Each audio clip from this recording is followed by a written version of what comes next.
Muito bem, muito bem, muito bem. Live com o Dr. Flávio Barros. Estamos ao vivo. Quarta-feira, 19 horas. Live com o Dr. Flávio Barros sobre hipertensão. Vou até colocar aqui hipertensão. Vou colocar nos comentários e vou fixar aqui hipertensão. Hipertensão arterial. Hipertensão arterial.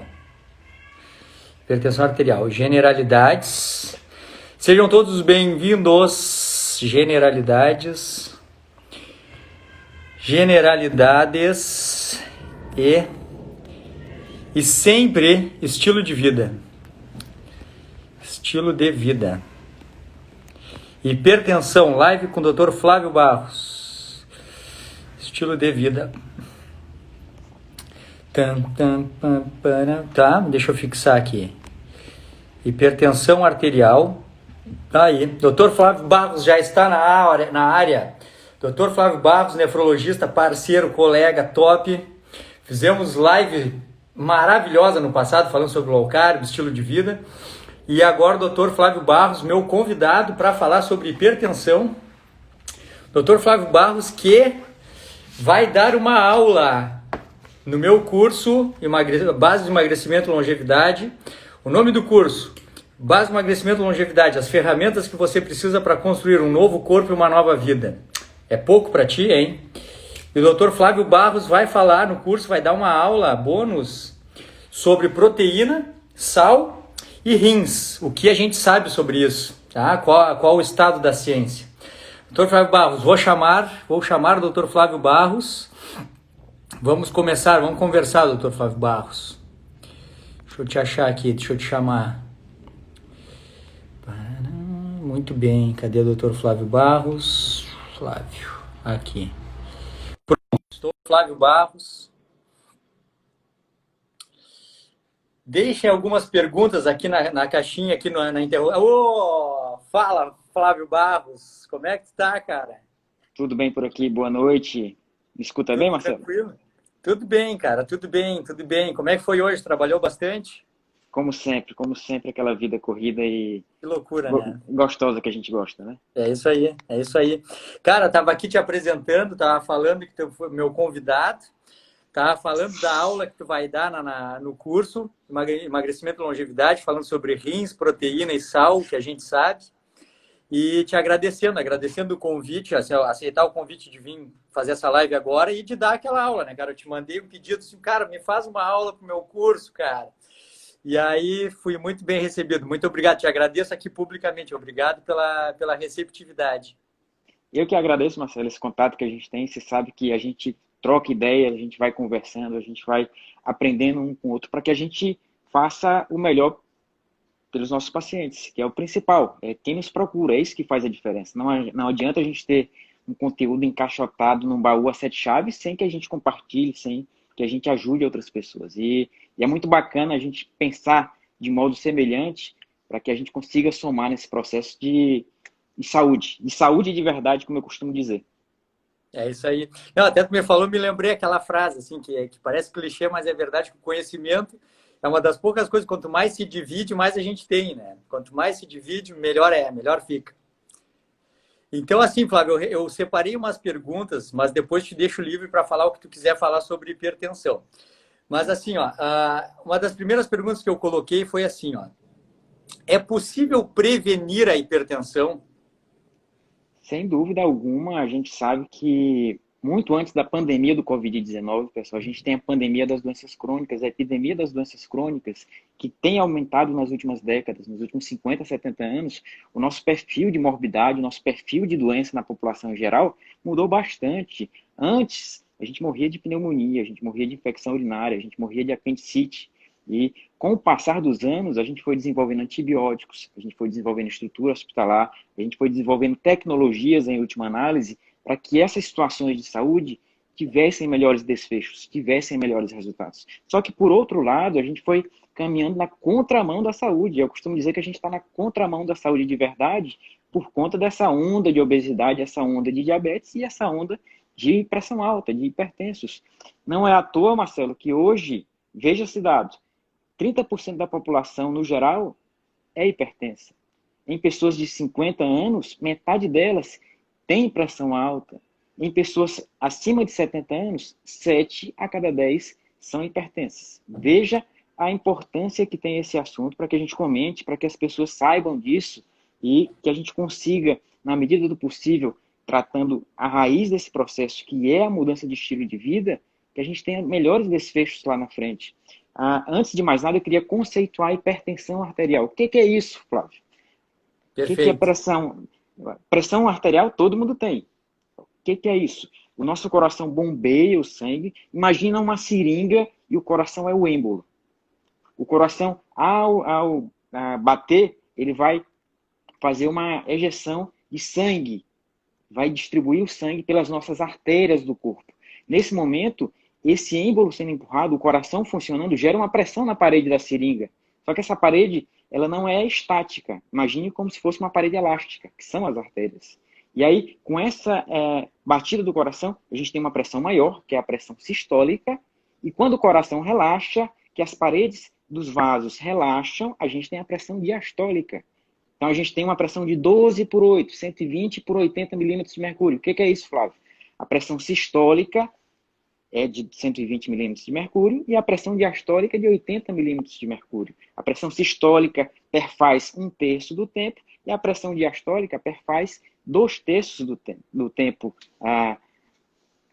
do funcionamento cardíaco. E assim a gente tem a nossa pressão arterial. De modo que a gente tem dois componentes básicos que são importantes para que essa pressão arterial se mantenha, dois mecanismos. A quantidade de sangue dentro do vaso, a quantidade de fluido, porque quanto mais líquido a gente tiver nesse compartimento, maior a pressão que a gente vai exercer nessa parede, ok? Bem como a resistência vascular periférica. O quão duro é essa parede do vaso que consegue ou não relaxar nessa situação.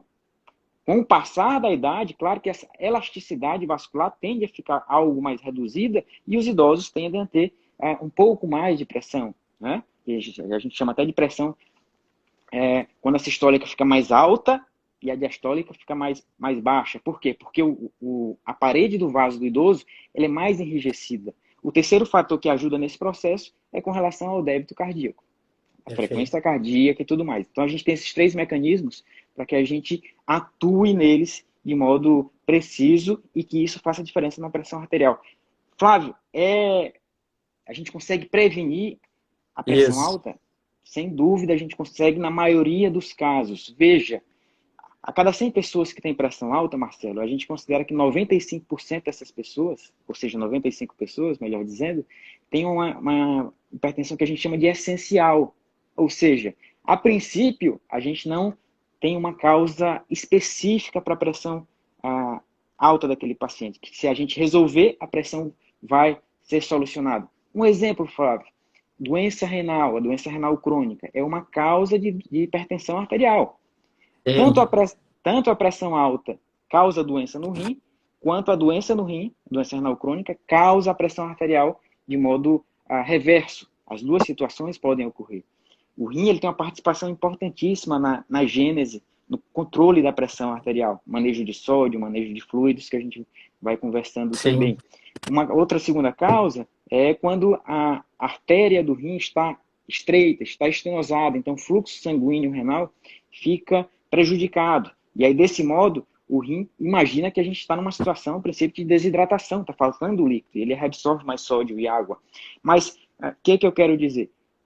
Existem diversas situações que são causas secundárias, tireoide, paratireoide, outras coisas mais. Mas a grande maioria dos casos são tidas como essenciais. Aquela pessoa que chega nos 40, nos 50 e vai aumentando a quantidade de antihipertensivos. Ok? Mas quando a gente caracteriza essa hipertensão essencial, muitas das vezes a gente não lembra do excesso de peso, da resistência à insulina, de outras situações, e se a gente agir na raiz desse processo, a gente consegue prevenir e muitas vezes tratar. da Eu melhor forma. deixei anotado aqui, ó. Eu deixei anotado aqui para fazer perguntas sobre a hipertensão essencial. Eu me lembrei assim, ó, eu já não atendo clínica, já assim, clínica geral, desde antes da residência de cirurgia. Mas eu me lembro assim que o CID I10.x eu nunca esqueci, assim, I10, porque Sim, todo mundo é hipertenso. Aí I10.x, isso, I10.x.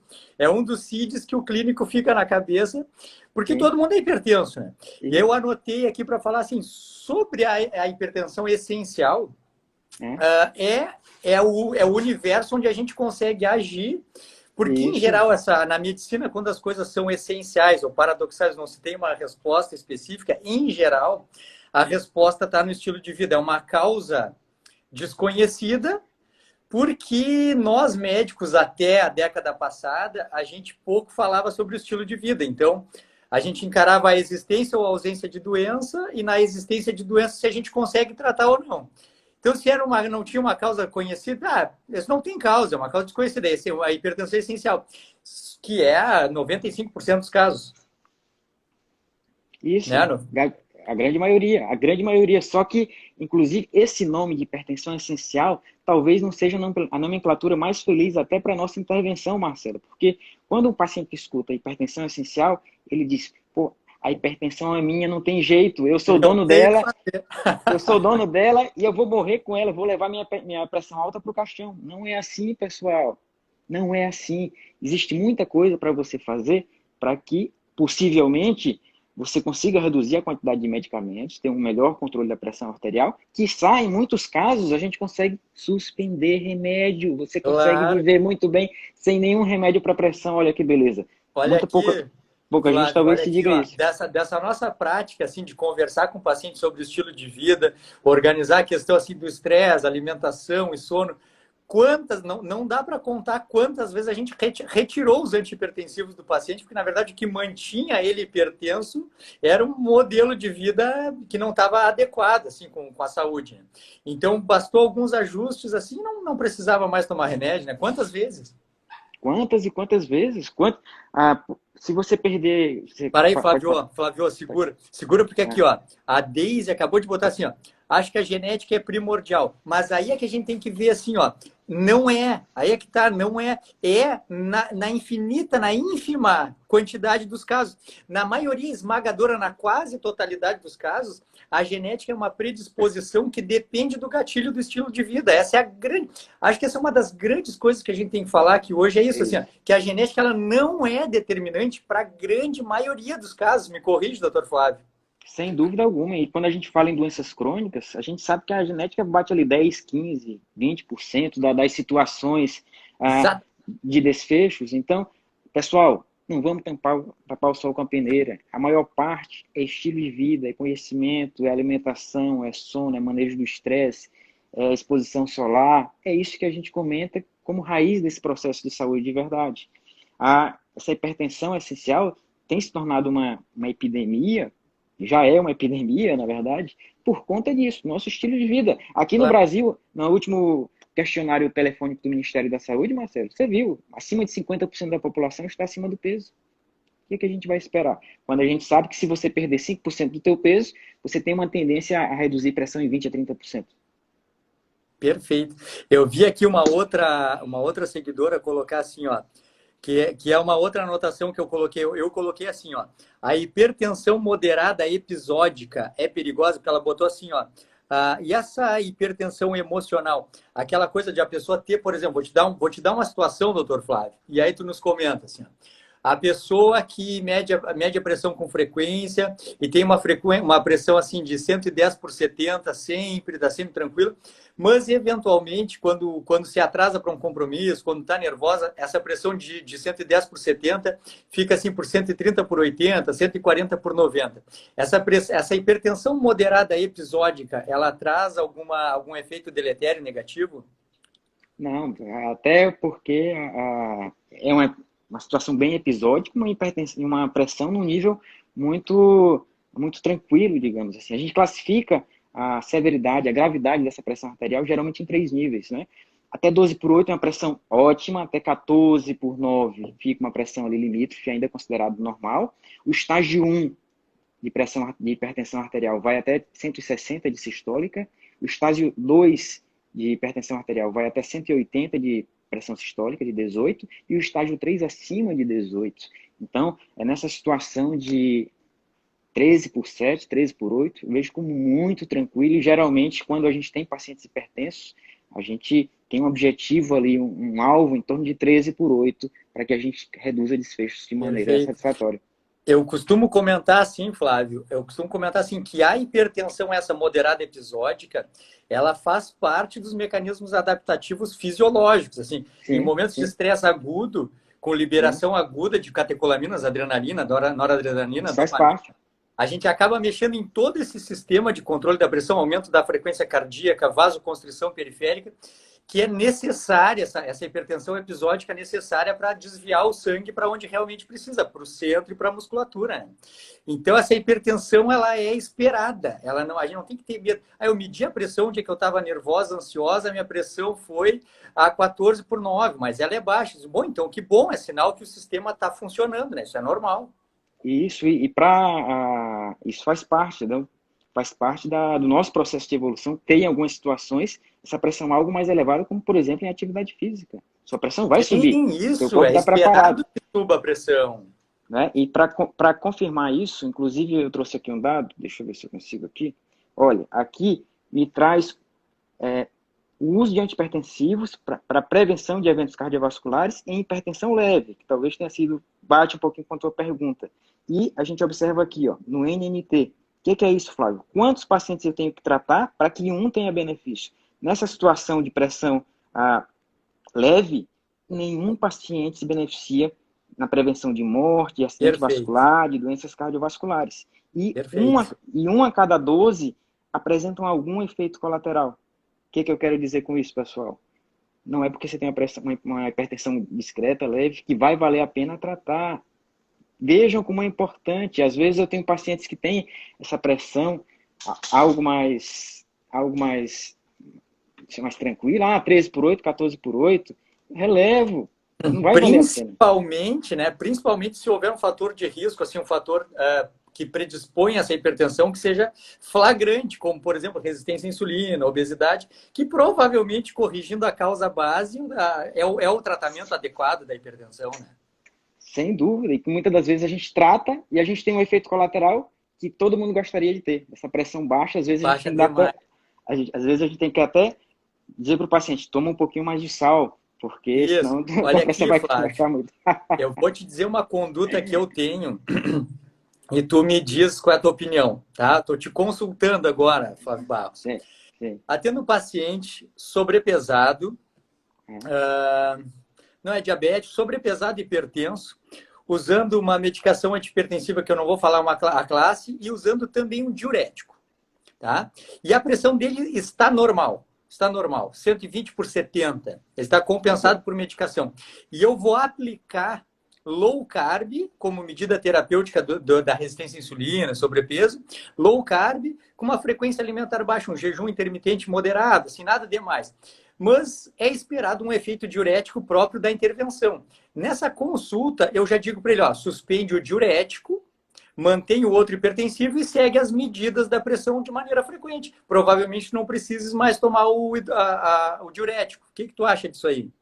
Eu acho uma ótima opção na discussão com o paciente. Por quê? Porque a gente tem um mecanismo que está embaixo desse processo. O que é, Flávio? Resistência à insulina. E é o que eu costumo dizer. Muitos dos pacientes que estão acima do peso, eles são hipertensos, ou são diabéticos, ou então eles já estão no caminho do diabetes com resistência à insulina. Então, não é à toa que a maioria dos diabéticos tipo 2 também são hipertensos, porque existe um mecanismo por trás disso, que é o excesso de produção de insulina pelo pâncreas, para que ele controle essa glicemia de modo máximo, do máximo que ele consegue entregar. E essa insulina alta, pouca gente sabe disso, vai lá no rim e aumenta a reabsorção de sal, de sódio e Pouca de gente água. leva isso em consideração e é um mecanismo potente que produz hipertensão, né? Um mecanismo forte nesse sentido, e que quando um paciente faz uma dieta com comida de verdade, de baixo carboidrato, a insulina baixa e tem um efeito diurético. Você perde muito líquido e perde também sal. Então, nesse momento, a pressão baixa né? Inclusive, pode dar até alguns sintomas de gripe low carb, que é no momento dessa transição Exatamente. dietética, e a gente tem que explicar isso para o paciente para que ele não tenha... Eu não sei se tu já me viu contar, Flávio, É, que eu fui meu paciente zero, meu paciente número um. Eu sim, estava lá com mais de 90 quilos, hipertenso, tomando losartan, tomando hidroclorotiazida e atenolol. Losartan e hidrocloro para manejo da hipertensão e o atenolol como adjuvante da hipertensão e o controle do ataque à arritmia. E sim, quando eu comecei a fazer low carb com jejum intermitente, eu rapidamente tive muitos sintomas. Não se falava em gripe low carb, não se sabia essas coisas direito ainda no Brasil, não se falava tanto. Muita dor de cabeça, muita cãibra, hipotensão severa. Porque eu entrei numa intervenção potente, que é a mudança do estilo de vida, e mantive as medicações. Eu não fui bem orientado na minha vez, né? Então, sofri demais com gripe low carb, cãibras potentes. Assim, você imagina, saia muito sódio, depois perdi potássio, perdi magnésio, me contraía a panturrilha. Então, hoje já se sabe muito mais como manejar isso de uma maneira mais tranquila. Uma das medidas é essas, assim, já diminuir o diurético, se a pressão está controlada, se é um paciente que vai aderir à dieta, né? Colocar um pouquinho mais de sal. Legal, isso. né? Muito legal e sempre explicar nesse processo que a pressão vai cair, que o paciente fique acompanhando isso, mas de modo que ficar algo elevado transitoriamente não vai nos trazer Isso, piores desfechos, não vai nos trazer nenhuma consequência, né, perfeito. de forma Tem importante. uma seguidora colocou aqui, era outra pergunta que eu ia colocar, assim, ó, tá bem, a pessoa desenvolveu hipertensão, acho que agora a gente já deixou dito, assim, mas acho que só vamos repetir. A paciente começou a ter diagnóstico de hipertensão, 140 por 90, 140 por 100, e começou a ser tratada agora com medicação antihipertensiva. Isso é uma sentença, ela vai ficar presa à medicação para o resto da vida? Primeira pergunta. Segunda pergunta, o tratamento da hipertensão ele é sempre progressivo, ele sempre vai precisar de doses mais altas e de ajuste de associação medicamentosa? Isso não é uma sentença, assim como não é uma sentença ter sobrepeso ou ser diabético tipo 2 na grande maioria dos casos. Você consegue, se você não estiver seguindo um estilo de vida adequado, estiver acima do peso, tabagismo, não praticar atividade física, aeróbica e também de força e outras coisas mais, primeiro você tem que fazer o seu dever de casa. Não adianta tapar o sol com a peneira, usar o remédio e pensar que vai ser a solução só porque o seu valor numérico da pressão arterial vai estar no alvo. Isso é lenda, pessoal. Isso é balela. Então, você tem que cumprir o seu dever de casa. Estou acima do peso. Vamos perder o peso. Vamos mudar de dieta. Vamos retirar a comida processada e industrializada do teu cardápio. Vamos tirar as bebidas açucaradas. Vamos focar em alimentos com alta densidade nutricional, com um apelo mais forte para as proteínas, se você precisar perder peso, porque se você aumentar a tua quantidade proteica na tua dieta, você vai ficar mais saciado. Você vai conseguir aumentar o intervalo entre as tuas refeições. E desse modo, você vai jogando o jogo com a melhor tática. Se com a melhor tática o teu time ainda precisar de alguma medicação para que a gente ganhe esse jogo, não tem problema nenhum. Isso a Isso gente aí, faz e a gente ajusta. Mas o é que a isso gente aí, quer é que você jogue a tua final de Copa do Mundo com a melhor escalação. é E isso aí, aí. e aí a gente vê o que faz no decorrer do processo. Isso é uma coisa assim que também a gente tem que dizer o outro lado também. Eventualmente, tu Sim? vai estar fazendo o teu melhor Isso. e vai restar uma hipertensão que não cede. Não sei, eu tenho muitos pacientes que eu tirei muito remédio, tudo, e fica aquela omesartana ali, fica aquela coisinha que tu não consegue Isso. tirar, porque tu tira e volta a subir a pressão. Mas Isso. também, aí tu compara o antes e o depois, tu compara como é que era o cenário metabólico antes e agora. Então, claro, eu concordo 100% com o que tu falasse, assim, a gente tem que chegar na melhor escalação possível e jogar o melhor jogo. Não que a gente vá ganhar sempre, né? Isso. O que acontece é que, na grande maioria dos casos, se eu te falei que cerca de um pouco mais de 30% da população tem pressão alta, apenas cerca de 5%, Marcelo, um sexto dos hipertensos, tem uma pressão controlada. Então, esse jogo Nossa, a gente tá perdendo de goleada, assim como sim. a gente tá perdendo de goleada para o diabetes. Mais de 70% dos diabéticos estão descontrolados. E aí, é remédio que vai resolver? A oferta de medicamentos aumentou nas últimas décadas de modo assustador, inclusive no setor público, postos de saúde e tudo mais. Nossa atenção primária, apesar das dificuldades, melhorou bastante. Mas isso Sim. ainda não se reflete de modo importante no controle dessas doenças crônicas, como pressão alta e diabetes, que é o nosso calcanhar de Aquiles. Justamente. Teve uma seguidora, botou ali assim, se a hipertensão ela é hereditária. O que tu nos diz sobre isso aí? A gente tem uma participação, como a gente que pode ter alguma participação sim, mas como o Marcelo comentou, e eu concordo bastante com ele, mais de 80% dos casos vai depender do teu gatilho como estilo de vida para que essa tua predisposição apareça na sua pessoa no decorrer da tua vida. Então, essa questão de jogar essa culpa para hereditariedade é, na maioria das vezes, colocar a poeira para debaixo do tapete. Eu Entendeu? ainda hoje, numa consulta de hoje, eu comentei a seguinte questão. Não foi justamente sobre hipertensão, foi sobre diabetes. Mas qual é a questão do componente genético dessa doença, doutor? Eu disse, olha, a gente herda da família mais do que genética, a gente herda cultura.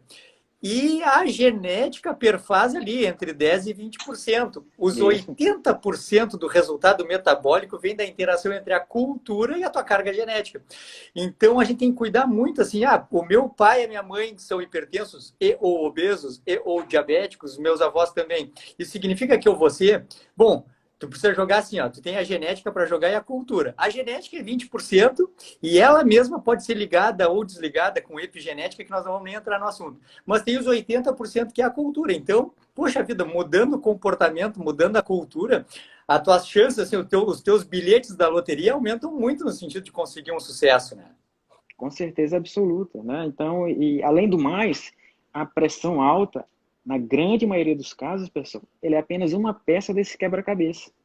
Esse quebra-cabeça que pode ser sombrio se você estiver acima do peso, diabético tipo 2, porque essas doenças, ela não anda sozinha, ela geralmente anda em bando. Né? Então, você tem um paciente com síndrome metabólica, ele vai apresentar algumas das facetas, às vezes não vai apresentar todas, mas a gente tem Sim. esteatose hepática, gota, pressão alta, a doença renal crônica, diabetes, e por aí vai. E cada pessoa vai ter uma predisposição para abrir alguma dessas doenças. Algumas pessoas têm diabetes, têm pressão alta, ou têm gota, esteatose hepática, diabetes, e por aí vai. A apresentação vai ser variável. Só que quando a gente trata apenas uma delas com intervenção medicamentosa, como tratar a pressão alta, o teu desfecho, ele melhora, mas melhora muito discretamente. Muito discretamente. Claro, vai ser melhor você usar remédio se você tem uma pressão de 18/12. Claro que vai ser melhor você usar remédio do que não fazer nada. Mas nada se compara quando você alia nesse processo a tua mudança de estilo de vida.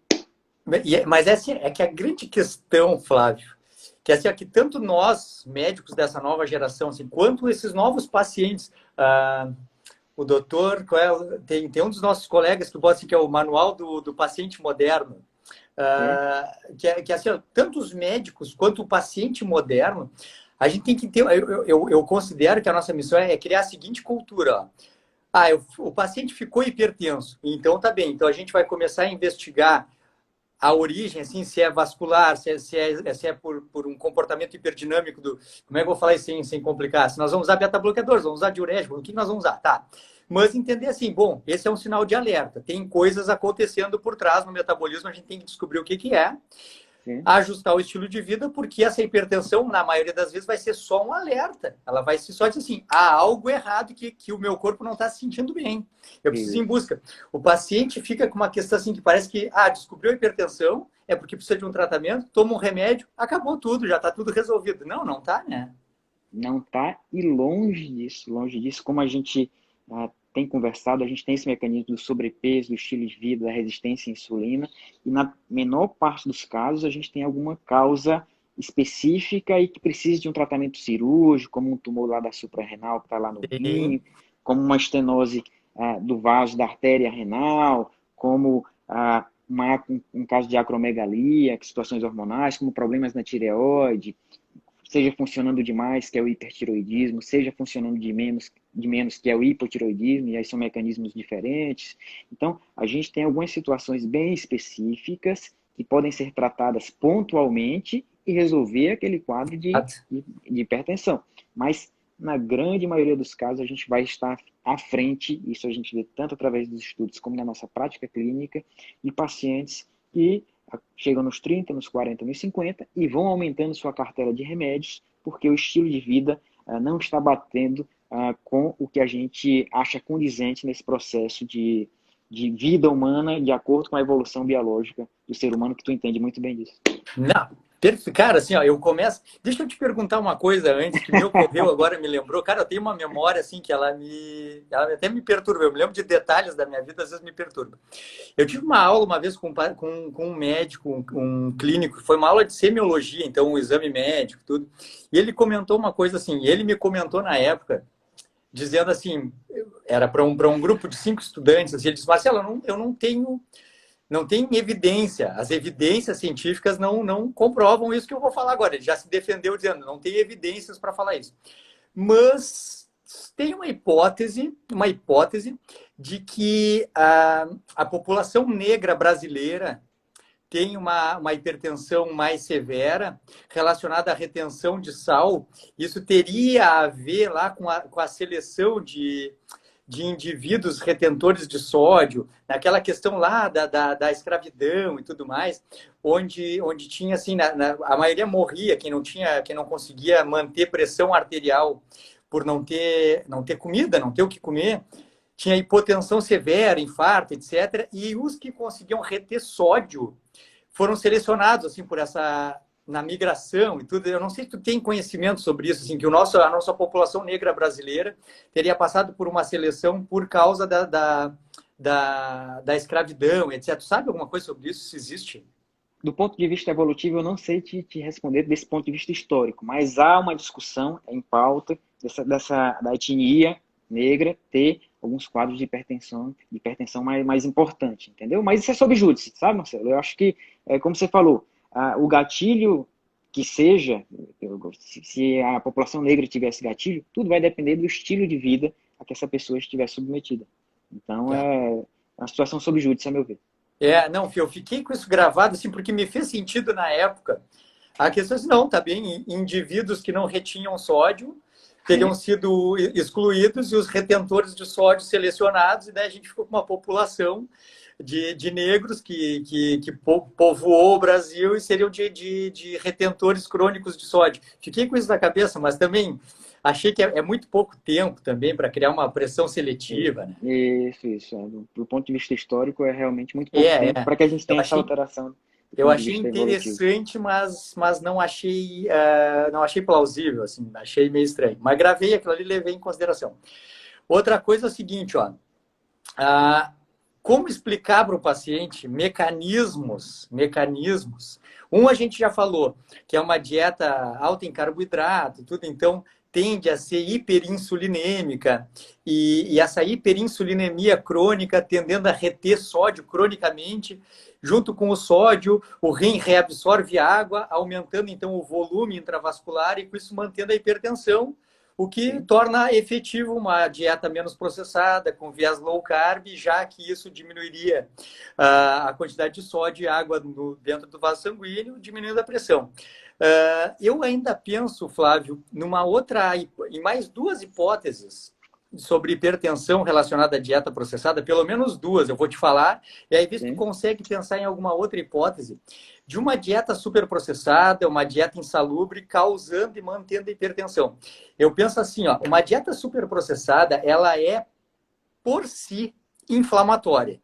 Seja pela presença assim, de fatores agressores, não vamos nem entrar no mérito específico assim, sobre glúten, etc., mas assim, é uma dieta alta em farináceos, alta em açúcar, alta em óleos, então óleos vegetais extraídos de semente, rico em ômega 6, aumentando. O que importa saber é que uma dieta processada aumenta os níveis inflamatórios de maneira crônica, né? O que por si pode lesar endotélio, pode fazer com que as artérias fiquem cronicamente inflamadas, o que predispõe à doença vascular e o enrijecimento das artérias, arteríolas, levando à hipertensão. Isso é uma viagem muito grande da minha cabeça ou procede? Não, é um mecanismo. É um mecanismo que pode existir, né? Você tem esse quadro inflamatório de modo sistêmico que também vai atuar a nível de parede vascular, a nível de endotélio vascular.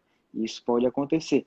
Agora, eu vejo todo esse processo como realmente um quebra-cabeça. Né? É um quebra-cabeça que a gente vai pegando uma peça dali, e mais importante do que esses mecanismos são as consequências dele e o resultado da nossa intervenção quando a gente faz a intervenção mais adequada, agindo na raiz desse processo. Veja, é um paciente que está obeso, que está acima do peso. Nesse quadro, a resistência vascular dele vai estar muito aumentada também pelo excesso de peso em cima daquele vaso, então aquele vaso vai ficar mais apertado. Para ele ter aquela elasticidade, ele vai ter mais trabalho, ele vai ter que ter uma pressão maior, e por aí vai. Então, são vários mecanismos que explicam, tanto da questão do tônus vascular, quanto da questão da quantidade de fluido dentro de cada vaso, como da questão do débito cardíaco. E o que o coração faz para contrabalancear esse processo? Ele tem que entregar o sangue lá no final da fila. O que ele faz? Ele aumenta a força de débito para que esse sangue chegue lá na ponta, e para isso ele vai começar a pagar o preço. Ele vai começando a hipertrofiar. Começando a hipertrofiar, e aí a gente vai ter, ao longo desses anos, um coração que vai ficando de modo funcional abalado. Então, eu acho que esse é o caminho do processo eu me lembro, Flávio, eu me lembro que eu estava na faculdade e aí eu tive que dar uma aula assim para a turma sobre metoprolol como uma opção terapêutica para prevenção do remodelamento cardíaco na hipertensão crônica no pós-infarto. E eu me lembro que a gente falou tudo, cara, tudo sobre mecanismo, absolutamente tudo. E nada, cara, sobre estilo de vida, zero. Nem passa na cabeça do professor, muito menos do estudante. Cara, eu estudei succinato de metoprolol do início ao fim. Do início ao fim. Me pergunta se alguém levantou a mão ou se eu pensei em falar assim sobre perda de peso, controle da glicemia, exercício físico. Nada, cara, nada. Mecanismo farmacológico do succinato de metoprolol. Que vergonha. Que coisa, né? Só mecanismo, sem a situação prática. E da mudança de estilo de vida. Isso faz parte dos nossos congressos médicos, né, Marcelo? A gente vai num congresso médico, ele é 99% de intervenção farmacológica e cirúrgica. Olha aqui, Flávio, vamos para a prática. Vamos para a prática aqui, ó. A Cindelina botou assim, ó: como ficar segura para poder parar de tomar remédio para hipertensão? Eu tenho umas considerações sobre isso. Fala as tuas considerações, eu vou falar as minhas. Eu acho que, primeiro, você tem que estar ciente da tua caminhada, tendo essas informações de mudança de estilo de vida, e com relação vou ter uma abordagem low carb, você já sabe o que te espera. Tua pressão pode cair ao longo dos próximos dias, semanas, tua capacidade de diurese vai aumentar, até porque numa dieta de baixo carboidrato, tu vai começar a queimar o teu excesso de glicogênio hepático, e glicogênio hepático tem água, cada grama de glicogênio hepático carrega com ele 4 ml de água, então você vai perder líquido. Você vai realmente desinchar um pouco. Isso pode acontecer nas primeiras semanas.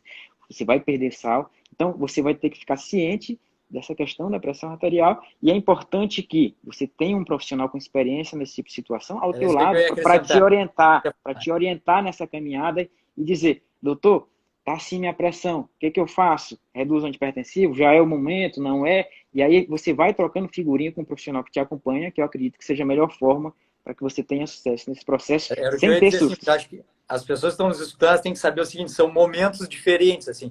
Tanto eu, quanto tu, quanto todos esses nossos profissionais, esse grupo que a gente fez, assim, que tá mudando as coisas, a gente tem alguns papéis, assim, os papéis é de dar um entendimento diferente para o problema, é de ofertar novos caminhos que levem a novos destinos, assim, mas a parte médica, assim, farmacológica, ela é complexa e ela não substitui as decisões do paciente, não substitui o acompanhamento médico. Por mais que a gente ensine autonomia, Flávio, porque nós ficamos ensinando o paciente o que ele tem que fazer, né? Mas por mais que a gente ensine autonomia, a gente está ensinando autonomia assim para não adoecer e depois para quando tiver tudo sob controle seguir a sua vida. Mas esse espaço de tempo assim que tem entre o diagnóstico da síndrome metabólica, do diagnóstico da hipertensão, do diabetes, da obesidade, a gente tem que estar muito perto do paciente, caminhando junto, assim, olhando e discutindo. É diurético que toma, é um vasodilatador, é um beta-bloqueador, porque cada um tem um mecanismo que pode ajudar ou pode atrapalhar, a gente tem que ter. Isso só o médico vai poder fazer. Então não tem como mexer em medicação sem ser ombro a ombro com o médico. Não façam nada sem falar com o seu médico. Mas o meu médico não tem essa visão. Ainda assim, não faz nada sem conversar com o médico, por favor, né? Isso, compartilha a ideia, leva, se for preciso, leva a fundamentação científica para ele, para que às vezes ele abra os olhos para essa situação, porque às vezes até na sua frente, talvez ele tenha ainda um pouco de receio, mas depois, Mas ele opa, vai aquele olhar. paciente me falou isso, vai ter fundamento, deixa eu procurar o que está Bom, acontecendo aqui. te lembra Será que que eu eu... contei que eu descobri o low carb assim, Flávio? Um paciente Isso, me falou. E aí sim. eu olhei e disse, não, isso não pode ser verdade. Isso não faz sentido, não pode ser verdade. E aí engavetei aquilo ali. Cara, aí depois eu fiquei com aquilo assim, fiquei com aquela pulga atrás da orelha. Será? Mas como é que é? Aí fui ler, cara. Pô, fui ler depois, eu disse, nossa, mãe, quanto eu perdi de tempo. Sim, sim. Um ponto interessante, Marcelo, eu estou aqui com a Diretriz Brasileira de Hipertensão, eu queria mostrar uma situação para que você desse sua opinião. Aqui, tá, sobre as questões de mudança de estilo de vida, padrão alimentar e melhora da pressão arterial. Então, a gente tem controle de peso com 20 a 30% da diminuição da pressão arterial para cada 5% de peso corporal. O padrão alimentar também tem alguma resposta. E ele nos sugere aqui adotar uma dieta específica para reduzir a pressão arterial, que é uma dieta DASH, que é uma dieta Sim. basicamente pobre em gordura saturada, pobre em sal e rica em integrais. Eu queria que tu tecesse um comentário sobre esse tipo de situação. O que é que tu acha? Eu pediria só assim, ó, eu pediria o seguinte, tá bem, eu estou disposto, eu só preciso saber das evidências para me pedir para fazer isso. Se me oferecer evidências de que essa dieta foi testada no estudo clínico randomizado e que teve melhores respostas, eu começo a aplicar amanhã. Mas vai ter E, que me dizer o que eu faço com os estudos clínicos randomizados que já mostraram, por exemplo, que uma dieta mais alta em proteína, inclusive dieta cetogênica com a presença de gorduras, foram superiores ao controle da pressão. Como é que eu vou jogar com esses dois dados agora? isso nos faz refletir de que diretriz não é verdade absoluta. A gente tem que ler diretriz com maior senso crítico, com maior cuidado, sabendo disso. A gente tem que avaliar as evidências científicas. Não é de Eventualmente, diretriz. o Pode paciente, falar. eventualmente até colega médico, É, leva em consideração que o que está na diretriz deve ser a melhor evidência disponível, mas não é. O que está na diretriz é um consenso de experts, que não necessariamente reflita o que se tem de melhor já disponibilizado pela ciência. Então, por isso que a medicina é sempre uma ciência de estudo continuado, porque sempre vai ter coisa que não foram contempladas nas diretrizes, e a gente não tem que seguir seguindo a diretriz como se fosse uma lei, ela é só um norte para basear as tomadas de atitude, mas a gente não tem que ter medo de não seguir as diretrizes, a gente tem que só embasar as próprias decisões, isso sim, saber onde procurar e ter caráter de firmar as respostas e as condutas baseadas nas melhores evidências, não necessariamente nas diretrizes, né? com certeza absoluta, também concordo contigo. E não é porque a diretriz está me falando uma determinada dieta rica em grãos integrais e tudo mais, que a gente vai oferecer isso para o nosso paciente, se, ao nosso ver, a leitura das evidências científicas, a gente tem opções melhores, com mais comida de verdade ainda, e sem haver essa necessidade de restrição proteica, de carne vermelha e de gordura saturada, por exemplo, onde eles avaliam essa relação como causa-efeito, onde, na verdade, a gente sabe que as últimas evidências apontam contra isso, né? Perfeito, perfeito. Então, acho que nós já nos libertamos dessas amarras, né, Flávio? Olha aqui, a Cíntia colocou assim, ó. Mas, doutor Marcelo, pessoas magras têm hipertensão. Diz, claro, a síndrome metabólica não cursa necessariamente com obesidade. A obesidade é um dos fatores da síndrome metabólica. A síndrome metabólica é chamada síndrome porque é um conjunto de sinais e sintomas que perfazem um contexto clínico. A pessoa pode ser hipertensa, pode ter esteatose hepática, ser diabética e não ser obesa. E mesmo assim ela é vítima da mesma síndrome metabólica, inclusive pode ter resistência à insulina, pode ter hiperinsulinemia produzindo retenção de sal, etc, etc, mas ser magra. A obesidade ela chega a ser até um fenótipo, assim, é uma demonstração da síndrome metabólica, que é até benéfico nesse caso, porque a pessoa consegue enxergar o problema. E, eventualmente, uma pessoa mais magra tem uma síndrome metabólica mais severa e se julga mais saudável, né? Isso é o que a gente chama do falso magro, porque cada pessoa, cada indivíduo, pessoal, é uma informação muito importante, cada um tem o seu limiar de gordura para que tenha apresentação clínica de diabetes, resistência à insulina. Na verdade, os adipócitos, o problema maior começa quando os adipócitos, que são as nossas células de estoque de gordura, se tornam disfuncionais. E aí começam a extravasar um quadro inflamatório, um quadro de triglicérides na circulação, de ácidos graxos e tudo mais. E esse furacão, essa tempestade, gera um problema, independente daquela pessoa ter um IMC de 25 ou de 30. São situações diferentes. Tudo vai depender do limiar de gordura que cada indivíduo pode ter sem ter essa consequência. Perfeito, perfeito. E doutor Flávio Barros, a pessoa tem hipertensão, ela já fez tentativas de mudança de estilo de vida, conseguiu otimizar o tratamento, mas está tendo um controle ótimo às custas ainda de uso de medicação.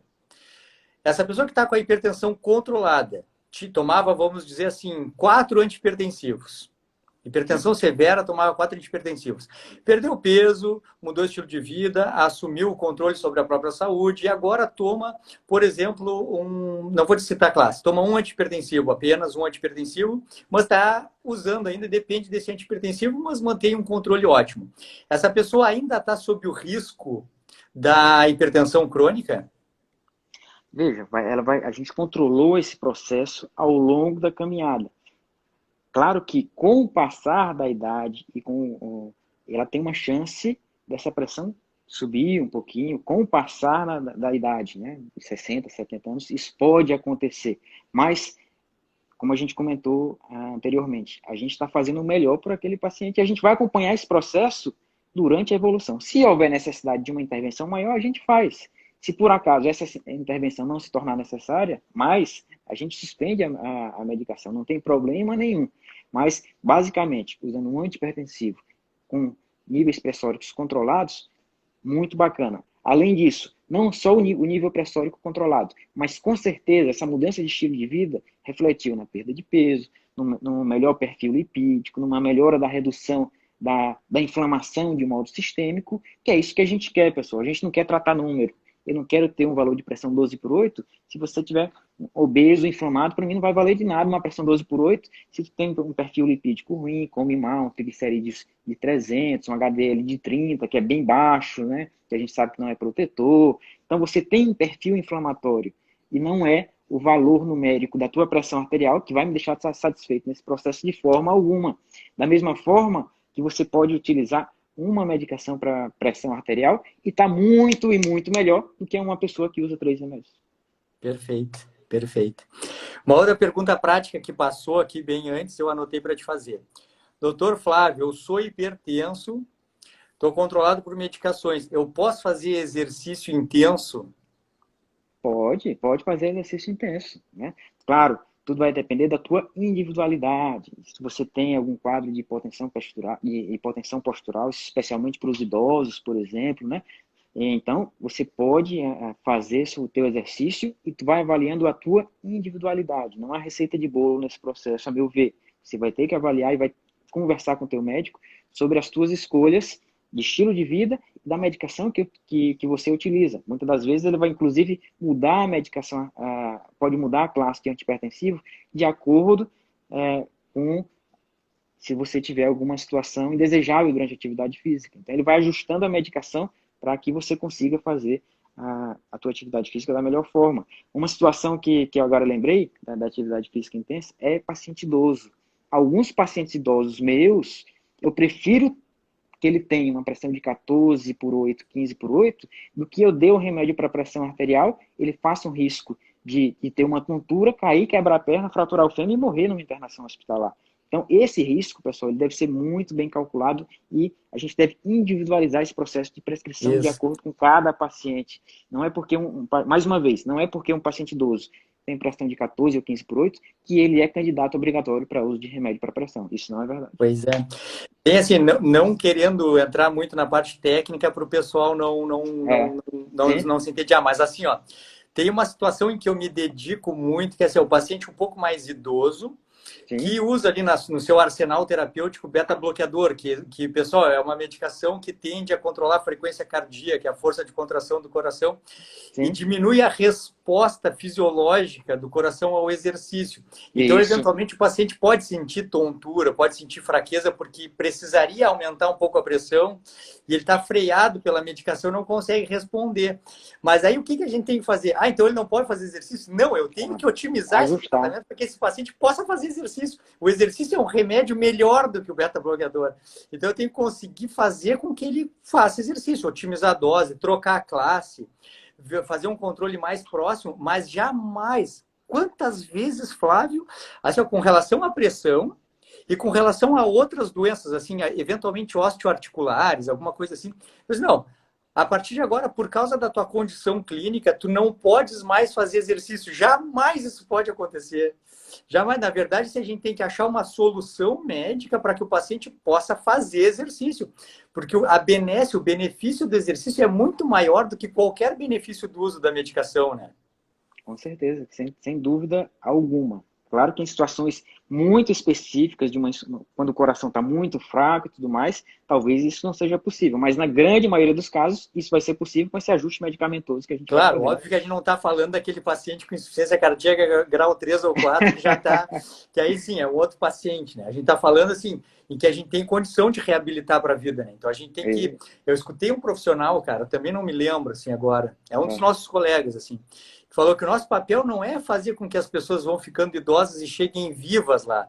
A gente quer que esse paciente consiga se levantar da cama, tomar o próprio banho, passear, ter performance. Então a gente precisa do exercício físico.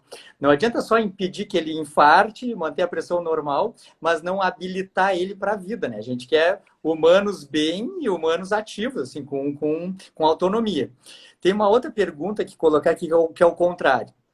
Que é assim, ó, não tomo, tá? Me mandaram aqui nas perguntas.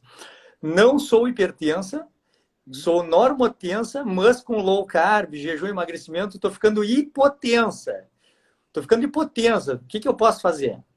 Se ela não tem nenhum sintoma, nenhum desconforto por conta disso, se isso for apenas numérico, minha pressão está 9/6 e você está muito bem, segue tua Ótimo. vida normal, não tem nada a fazer. Esse é o meu caso, minha pressão é 9/6, 10/6. Se você tem alguma Ótimo. sintomatologia, aumenta um pouquinho do seu aporte de sal, por exemplo, na comida de verdade, sem medo de ser feliz. E provavelmente isso vai se resolver da melhor Tem forma uma possível. pergunta aqui, Flávio. Tem uma pergunta aqui que eu quero que tu responda ela mais ou menos. Por quê? Tá, Porque tu vai responder ela completa na aula que tu vai dar no curso. sim, Então eu vou te dizer a pergunta e tu só fala por cima. sim, tá, ó, tá bom. Que é Segredo, assim, ó. segredo. Doutor Flávio Barros, todo hipertenso deve cortar o sal da dieta? Não, não deve. O sal ele é primordial para que o nosso organismo funcione da melhor forma. O sal ele tem que vir da dieta, ok? Algumas situações específicas, bem específicas, que o paciente está retendo muito sal e água, a gente pode fazer alguma restrição. Mas na maior parte dos casos, pessoal, o que eu costumo dizer é o seguinte: a gente só consegue consumir muito sal em comida processada, porque há uma mistura mirabolante que a indústria alimentícia nos faz de gordura vegetal, de sal, né, e de carboidratos refinados. E isso faz com que você consiga comer alimentos com muito sal sem perceber. Se você se basear em comida de verdade, vai ser praticamente impossível que você Olha aqui, Flávio faça a Barros. ingesta de Flávio muito Barros, sal. para de falar, Flávio Barros. Tu tá dando a aula que eu dei, cara. Eu dei essa aula no curso, ela já tá gravada. Tu não pode falar isso. Parou, suspendeu. Cara, assim, eu dei essa aula. Eu vou te mandar a aula que eu gravei, eu vou te mandar. Eu vou te mandar a Sim, aula. Ela já tá sim, editada, eu vou te mandar para tu tá. olhar ela bonitinha e aí tu fazer depois teu contraponto na tua aula lá. Tá? Sim, Mas eu sim. falei basicamente isso aí que tu falou, cara. Botei uns estudos ali, ficou bem legal. Então, Isso é assim, ó, bacana. eu acho que assim, do que eu selecionei aqui, eu coloquei tudo. Do que eu selecionei, eu coloquei tudo. Estou Sim, super satisfeito, assim. Deixa eu revisar se tem aqui outro. Ah, tá aqui, ó. O Igor colocou. Igor, eu recebi a tua mensagem, fiquei bem feliz. O Igor colocou assim, ó, tipos de sal. Fale um né? pouco e aí vou complementar, Flávio. Né? Tipos de sal, fale um pouco e fale assim se tem diferença nos tipos de sal no que diz respeito ao controle da hipertensão. Olha, desconheço a evidência que nos indique superioridade de sal com relação a esse processo. Eu acredito que o sal simples vai funcionar muito bem e caso você tenha algum gosto específico, aí segue a tua vida. Mas não há necessidade que você pague mais caro por determinado sal para que você tenha mais saúde nesse tipo de situação. Eu caí nessa. Não sei se tu chegou a cair nessa no passado, Flávio. Eu caí nessa. Eu caí nessa. Eu comprei sal rosa do Himalaia. Aí a minha mulher debochava muito de mim, debochava, dizendo, não, mas isso aqui tem mais de 100 tipos de sais. Então, caí nessa, caí nessa. Aí até hoje eu tenho que escutar dela, porque agora eu digo assim, não, isso é tudo bobagem, não precisa, não faz a menor diferença. Mas eu caí nessa. Comprei sal rosa do Himalaia, comprei sal marinho, comprei flor de sal, tá? E hoje em dia, Flávio Barros, eu vou ali no supermercado, pago R$ 1,20 num quilo de sal qualquer e tá tudo muito bem, é tudo a mesma coisa. Isso. Tudo feito. Marcelo, eu queria dar uma mensagem antes de acabar aqui, Diga. com relação à nossa discussão. É o seguinte, tratamento de pressão arterial. Eu vou mostrar para as pessoas que como tomar remédio traz algum benefício, mas que não é a sétima maravilha do mundo nessa situação de doença crônica. Os medicamentos para pressão arterial são bons e nos ajudam, pessoal, podem nos ajudar. Mas veja, de modo geral, quando aquelas pessoas que usam 5 anos para prevenir morte, ataques do coração e acidentes vasculares dos derrames, a gente usa o remédio da pressão em 125 pessoas para que a gente previna uma morte. A gente usa em 67 pessoas para que a gente previna um derrame. E a gente usa em 100 pessoas para que uma dessas 100 pessoas não tenha um acidente vascular cerebral. Consequências, 1 a cada 10 tem algum efeito colateral da medicação. Então eu queria deixar essa mensagem de modo muito forte, tá? Perfeito, Flávio. De que quando a gente trata número, os desfechos não são os melhores. Quando a gente trata número de forma isolada. E por isso a importância da mudança do estilo de vida de vocês, pessoal. E tratar a doença que você tem, a situação clínica que você tem que precisa ser melhorada através da mudança do teu estilo de vida. Ninguém vai poder fazer isso por você. Você tem que ser protagonista da tua saúde. Não pode entregar a tua saúde como um cheque em branco que o profissional que está do outro lado da bancada, pessoal. Saia com isso na tua cabeça, na tua mente. Enquanto você não tomar essa decisão, a tua saúde vai ficar como um ônibus desgovernado caminhando para um abismo. Pensa nisso. Perfeito, Flávio. Porra, mensagem final perfeita, cara. Tudo que eu penso. Absolutamente tudo que eu penso, cara. Eu acho que hoje nós não somos mais profissionais que tratam doença. A gente trata estilo de vida. A gente não trata mais hipertensão, diabetes, a gente não trata mais obesidade, a gente trata estilo de vida.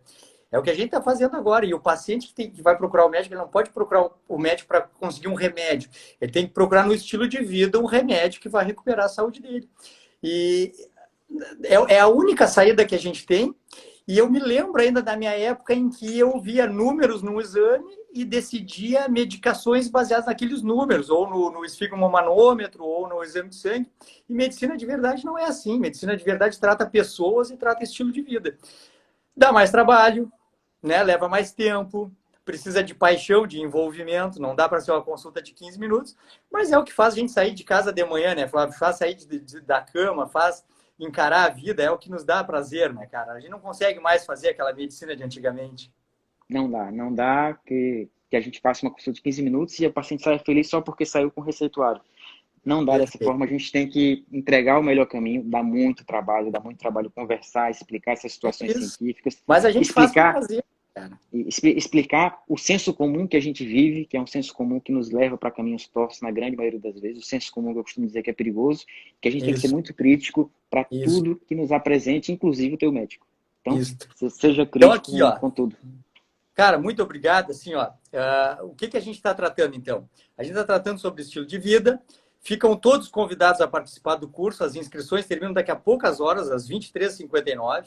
Eu vou falar tudo, absolutamente tudo, Flávio Barros, do início ao fim, pegar da mão e levar até o final, da teoria à prática, todos os assuntos pertinentes que eu trato há 10 anos, tudo eu botei nesse curso. Flávio Barros vai dar uma aula maravilhosa, top, complementando os assuntos sobre rim, rim, proteína e sal. Vocês têm poucas horas para se inscrever. Quem se inscrever vai ter uma grata surpresa, porque acha que é apenas um curso sobre alguma doença, alguma coisa do estilo de vida, e vai receber um curso sobre o manual do estilo de vida, de como viver bem, do início ao fim, para não adoecer, para ter performance. Não é só sobre emagrecer. Então, Flávio Barros, te agradeço muito. É sempre um prazer. A casa está aberta aqui para ti sempre. Se me chamar, eu estou lá. E estou ansioso para ver a tua aula, cara. Eu tô assim, eu vou esperar tu me mandar essa aula, vou me sentar e vou assistir a tua aula, cara. Eu que Obrigado. agradeço o teu convite. É muito bacana a gente estar junto nesse processo. Tenho certeza que vai ajudar muita gente e isso vai ser o start para a mudança de muitas pessoas, para que tenham uma vida É um melhor. projeto importante, vai mudar muita vida. Cara, muito obrigado.